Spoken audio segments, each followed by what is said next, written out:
എനിക്ക് പെട്ടെന്നൊരു കാര്യം ഓർമ്മ വന്നു. അമ്പിയണ്ണൻ എന്ന് ഞാൻ നേരത്തെ പറഞ്ഞ പോലെ എഡിറ്റർ ഗോപാലകൃഷ്ണൻ, അദ്ദേഹത്തിൻ്റെ റൂമിലായിരുന്നു ഇദ്ദേഹം താമസിച്ചുകൊണ്ടിരുന്നത്. അപ്പം അങ്ങനെ കിടന്നുറങ്ങുന്നു. കൃത്യം രാത്രി 12 മണി എന്ന് പറയുന്നില്ല, ഏകദേശം 2 മണിയായി കാണും. ശ്രീകാന്ത് ചാടി എണ്ണിട്ട് ദൈവത്തെ കണ്ടേ എന്ന് പറഞ്ഞിട്ട് ഞാൻ ദൈവത്തിനെ കണ്ടു എന്ന് വിളിച്ചു ചാടി അദ്ദേഹം എണ്ണീറ്റ് അപ്പോൾ ഇദ്ദേഹം അങ്ങ് വളരെ വേർക്കുന്നു. ദൈവത്തിനെ കണ്ടതിൻ്റെ പ്രശ്നം അങ്ങനെ ഭയങ്കര പ്രശ്നം. അപ്പം അപ്പുറത്തെ റൂമിൽ നിന്ന് ആൾക്കാർ എന്ത് ബഹളമായി, എന്താണ് പ്രശ്നം, എന്താണ്? അപ്പം മുഖത്തൊക്കെ തളിക്കുന്ന വെള്ളമൊക്കെ തളിച്ച് ദൈവത്തിനെ കണ്ടു, അതാണ് സംഭവം. അപ്പം അമ്പിയണ്ണൻ ചോദിച്ചു, ആരെയാണ് കണ്ടത്? കൃഷ്ണനെയാണോ അതോ ഭദ്രകാളിയാണോ, ആരാണ്, എന്താണ്? അപ്പോൾ ഓരോരുത്തർ ചോദിക്കുന്നു, ഏത് ദൈവം, അത് ജീസസ് ആണോ അള്ളാവാണോ, പലതും ചോദിക്കുന്നു. ഇദ്ദേഹം ഇരുന്ന് അണയ്ക്കുന്നതല്ലാതെ കാര്യം പറയുന്നില്ല. അപ്പോൾ അവസാനം ഒരു 10-15-20 മിനിറ്റ് ആയപ്പോൾ അമ്പിയണ്ണൻ്റെ കെട്ടൊക്കെ ഇറങ്ങി ചോദിച്ചു, ആരാ? മണിരത്നത്തിനെ കണ്ടെന്ന്.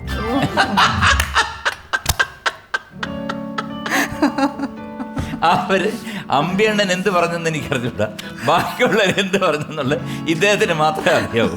പിന്നെ നടന്നത് എനിക്ക് പറഞ്ഞോളൂ. സത്യത്തിൽ ഈ മണിരത്നം എങ്ങനെയാണ് അത് സംഭവിച്ചത്, എങ്ങനെയാണ്? ശരിക്കും ഇനി കഥ പറയാം.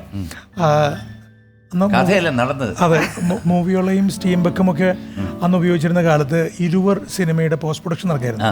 അപ്പോൾ ഇരുവറിൻ്റെ നറുമുഖേ സോങ്, അങ്ങനെ 2-3 സോങ്സ് ത്രെഡ് ചെയ്തത് നമ്മുടെ പ്രാർത്ഥനയിലെ സുജാത ഇന്റർനാഷണലിൻ്റെ സുരേഷ് ഏട്ടൻ്റെ ആ സ്റ്റീം ബെക്കിൽ തന്നെയാണ്. ഇരുവരുടെയും സ്റ്റീം ബെക്കിലെ ഔട്ട് കാണാനായിട്ട് വന്നത്. അപ്പോൾ അന്ന് ഡബിൾ പോസിറ്റീവ് ആണല്ലോ. അപ്പോൾ അതെല്ലാം ത്രെഡ് ചെയ്ത് വെച്ചിട്ട് അംബിസാറിൻ്റെ കൂടെ ഉണ്ടായിരുന്ന ആദിനാരായണനൊക്കെയാണ് അവരൊക്കെ തന്നെയാണ് ചെയ്തുകൊണ്ടിരുന്നത്. അപ്പം പ്രിയൻ സാറും അംബിസാറും കൂടെ അങ്ങോട്ട് പോയി, മണിസാറിൻ്റെ അടുത്തേക്ക് പോയി. അപ്പോൾ എനിക്ക് ഇവരെങ്ങോട്ടാ പോകുന്നതെന്ന് അറിയില്ല. അപ്പം പ്രിയൻ സാർ താൻ ഒറ്റയ്ക്ക് കണക്ക് പോരെ ഇവിടെ വന്നിക്കാം. അപ്പം പ്രിയൻ സാറിനോട് ആരാണ് അവിടെ ഉള്ളതെന്ന് എന്നോട് പറയുന്നില്ല.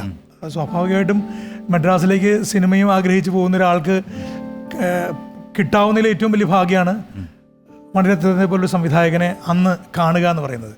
അപ്പോൾ ഞാനവിടെ ചെന്നു. ഈ സ്റ്റീം ബെക്കിൽ ഇതെല്ലാം ത്രെഡ് ചെയ്ത് വെച്ചിട്ടുണ്ട്. ഡബിൾ പോസിറ്റീവ് ഇപ്പോഴത്തെ ആൾക്കാർക്ക് അറിയുമെന്നറിയില്ലാണ്. അപ്പം ഡബിൾ പോസിറ്റീവ് ത്രെഡ് ചെയ്ത് വെച്ചിട്ടുണ്ട്. ആദിനാരായണൻ ഇരിക്കും, നമ്മുടെ സുഹൃത്താണല്ലോ, കുറച്ച് ദിവസം കൊണ്ടായാലും നല്ല പരിചയമായി. അപ്പോൾ അവിടെ മണിസാറ് നിന്നിട്ടാണ് ഈ ഇരുവരുടെ ആ സോങ് മാർക്ക് ചെയ്ത് ആ സോങ് പ്ലേ ചെയ്ത് കാണുകയാണ്. പ്രിയൻ സാറും മണിരത്നം സാറും അംബി സാറും പിന്നിൽ എനിക്ക് നിൽക്കാനും അവസരം കിട്ടി. ഞങ്ങൾ ഒരുമിച്ച് നിന്നാണ് അത് കണ്ടത്. സത്യം അന്ന് ഈ പാട്ട് അവിടെ പ്ലേ ആകുമ്പോൾ ആ സൗണ്ട് ട്രാക്ക് മാത്രമേ ഞാൻ ശ്രദ്ധിക്കുന്നുള്ളൂ. ഞാൻ ശരിക്കും മണിസാറിനെ മാത്രം നോക്കി അങ്ങനെ ആ പാട്ട് മുഴുവൻ തീരുന്നവരെ അദ്ദേഹത്തിൻ്റെ ഓരോ എക്സ്പ്രഷൻസ് ഒക്കെ നോക്കിക്കൊണ്ട് വന്നു.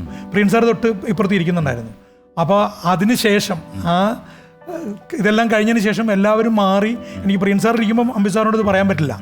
പിന്നീട് വളരെ ലേറ്റ് ആയതിനു ശേഷമാണ് അംബിസാറിനോട് ഞാൻ പറഞ്ഞു, അംബിസാർ ഞാൻ ശരിക്കും ദൈവത്തെ കണ്ടു എന്ന് അംബിസാറിനോട് ഞാൻ പറയായത്. പിന്നീട് അവരിതെല്ലാം കൂടെ ബ്ലെൻഡ് ചെയ്ത് എഡിറ്റ് ചെയ്തൊരു മനോഹരം രാത്രി 2 മണിയൊക്കെ ഞാൻ പറഞ്ഞത് അതാണ്. ദൈവത്തെ കണ്ടു, ഈശ്വരനെ കണ്ടു. 2:30 ഉച്ചയ്ക്ക് 2:30 ഇനി നമുക്കറിയാം. അപ്പൊ അംബിസാർ ഇനി വേറെ ഏതൊരു ദൈവം എന്ന് ചോദിച്ചു. പ്രിയൻ സാർ അപ്പുറത്തിരിക്കണ്ടായിരുന്നു. അപ്പോൾ ഞാൻ പതുക്കെ വോളിയം കുറച്ച് പറഞ്ഞു. അതല്ല, മണിസാറിനെ കണ്ട കാര്യമാണ് പറഞ്ഞതെന്ന് അവർ ബ്ലെൻഡ് ചെയ്ത് ഇങ്ങനെ കഥയാക്കിയതാണ്. ബിഗ് ബോസിൽ 2 വർഷം ഡയറക്ടർ ആയിരുന്നല്ലോ, സീസൺ 1ഉം സീസൺ 2ഉം.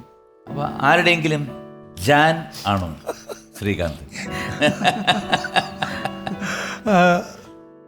ഒത്തിരി പേര് ചോദിച്ച ഒരു ചോദ്യമാണിത്. ബിഗ് ബോസ് ഷോയെ കുറിച്ചിട്ട് ഏറെക്കുറെ മലയാളികൾക്ക് എല്ലാവർക്കും ഇപ്പോൾ അറിയാം. അത്രയും പോപ്പുലർ ആയിട്ടുള്ള ഷോയാണ്. ആ ഷോയുടെ എവിക്ഷൻ ടീമുണ്ട്. മോഹൻലാൽ സാറിൻ്റെ എപ്പിസോഡ്സ്, വീക്കെൻഡിലെ എപ്പിസോഡ്സ്, അതിൻ്റെ ചുമതല മാത്രമായിരുന്നു എനിക്ക്. ഒരു 100-300ഓളം പേര് അടങ്ങുന്നൊരു അത്രയുണ്ട് ഒരു ക്രൂ ഉണ്ട് അതിൽ.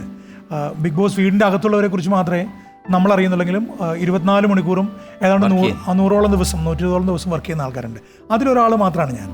അപ്പോൾ അന്നത്തെ ട്രെൻഡിങ് ആയിട്ടുള്ള ഒരു ഡിസ്കഷനായിരുന്നു അതിനുള്ളിലെ കണ്ടസ്റ്റൻസിലെ ആൾക്കാരെ കുറിച്ചുള്ള കൺസേൺസ്, അവർ തമ്മിലുള്ള അടിപിടി ബഹളങ്ങൾ. അപ്പോൾ അന്നത്തെ ഫാൻസ് അസോസിയേഷനൊക്കെ ഉണ്ട്, പല അതിനുള്ളിലുള്ള താരങ്ങളെക്കുറിച്ച് ഫാൻസ്.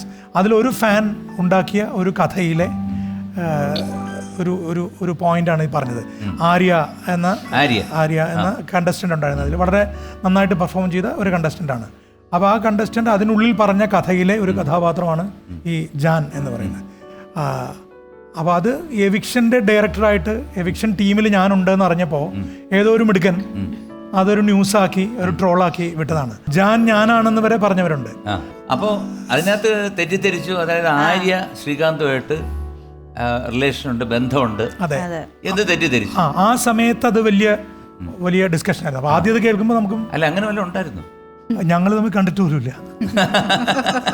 അല്ല അത് കേട്ടപ്പോൾ സംഗീതയ്ക്ക് എന്ത് തോന്നി? ആര്യയെ ഞാൻ കാണാറുണ്ട് ഇടയ്ക്ക് ഷോസിനും ഈവൻസിനും ഈ അടുത്തൊക്കെ കണ്ടിരുന്നു. അപ്പൊ ഞങ്ങള് കോമഡി ആയിട്ട് ഞാൻ ചോദിച്ചു ആര്യയുടെ അടുത്ത്, ആര്യ എല്ലാം അറിഞ്ഞല്ലോ അല്ലേ, എന്റെ ആര്യയുടെ ജാനാണല്ലോ എന്റെ കൂടെ ഉള്ളത്. അപ്പൊ ആര്യം വളരെ കോമഡി ചോദിച്ചു, ഞാൻ സാറിനെ കണ്ടിട്ട് പോലും ഇല്ല. ഓ ഭയങ്കര കോമഡിയാണ്. ഇങ്ങനെ ചോദിച്ചില്ലേ എന്റെ കഞ്ഞി പാറ്റയിട്ടൊന്നും? ഞാൻ അങ്ങനെ ചോദിച്ചോന്നോ? ഇല്ല, പാറ്റ വീഴില്ലാന്ന് എനിക്ക് ഉറപ്പാണല്ലോ. അപ്പൊ പിന്നെ പാറ്റ പോയിട്ട് എറുമ്പ് പോലും പൂച്ച പോലും വീഴില്ല. അതുകൊണ്ടുണ്ടായ ഗുണം ധാരാളം പേര് നമ്മളെ കുറിച്ച് ഇപ്പോൾ ഈ നെഗറ്റീവ് പബ്ലിസിറ്റി വലിയൊരു ട്രെൻഡാണല്ലോ. അപ്പോൾ അതുകൊണ്ട് കുറേയേറെ പേര് നമ്മളെക്കുറിച്ച് അന്വേഷിക്കുകയും നമ്മളെ യഥാർത്ഥത്തിൽ എന്താണ് ആരാണെന്നൊക്കെ അറിയാനും ശ്രമിച്ചു. ഒത്തിരി പേര് ഗുണം കിട്ടി. തീർച്ചയായിട്ടും. എന്തായാലും ഈ ആര്യയുടെ വിഷയമൊക്കെ അവിടെ ഇരിക്കട്ടെ. നമുക്ക് ഇദ്ദേഹത്തിനെ ഒന്ന് തണുപ്പിക്കാൻ വേണ്ടി ഒരു മനോഹരമായ ഹിന്ദി ഗാനമായത് ഒരു വൺ ഓഫ് ദി ഫേവറേറ്റ്സ് ആയിട്ടുള്ള ഒരു പാട്ട് തന്നെ പാടാന്ന. Very good. അതിന് മുദ്രയുണ്ടോ? ഇല്ലല്ലോ.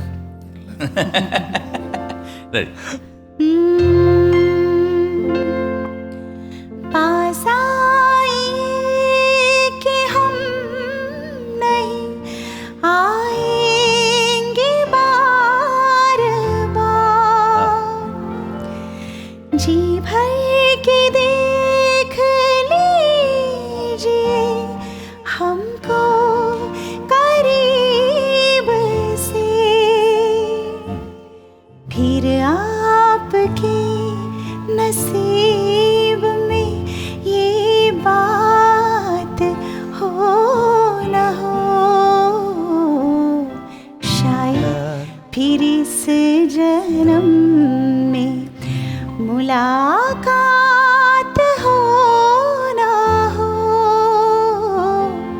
लग जा गले से. Shinu. Thank you, boss. Beautiful. Great hand.